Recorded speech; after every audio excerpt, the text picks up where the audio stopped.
Right, so some of you might be wondering why we didn't have school on Monday.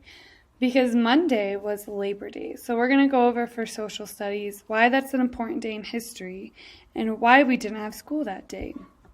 So let's get started. Labor Day is a federal holiday in the United States, celebrating the achievements of American workers.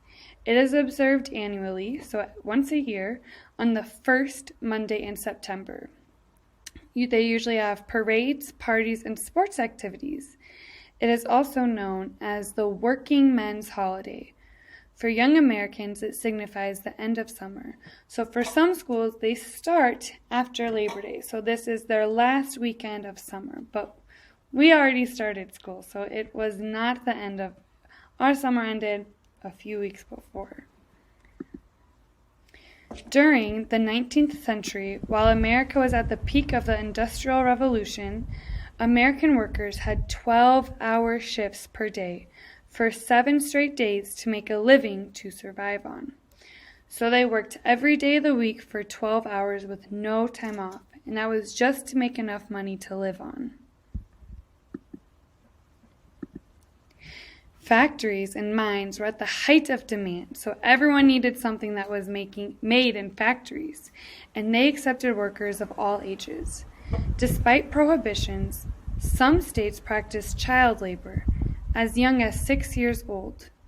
Workers were exposed to unsafe environments with bare hands and little to protect them.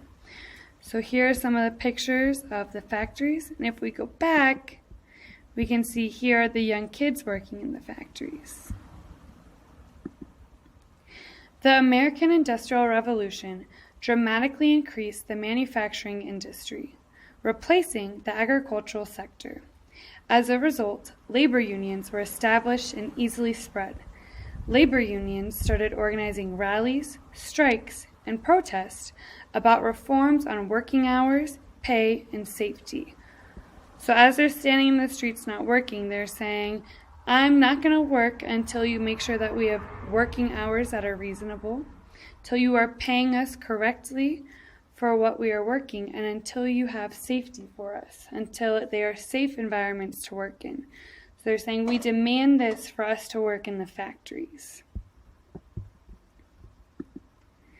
On February 21st, 1881, Oregon was the first to pass a law making Labor Day a holiday. So over 100 years ago, it was already made a holiday. That same year, Colorado, Massachusetts, New Jersey, Connecticut, Nebraska, and New York followed.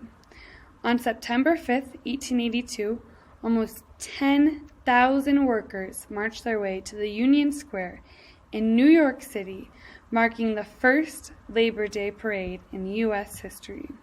So here's pictures of what the parade would look like.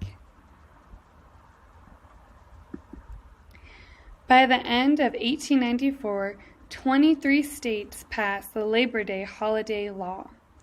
In order to further pacify workers, Congress passed an act making Labor Day a legal holiday in the District of Columbia, and that's where Washington, D.C. is.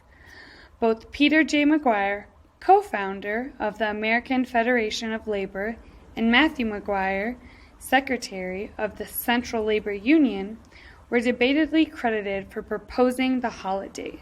So they're saying Matthew and Peter, they're the ones that said this should be a holiday. They proposed it.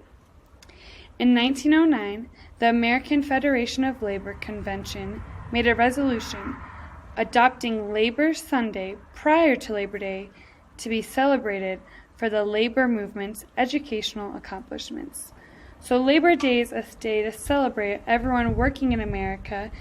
So to your parents, to your grandparents, to your aunt and uncle, say thank you for working so hard because they're helping America. Sorry, the wind got real windy there, so I had to close the window.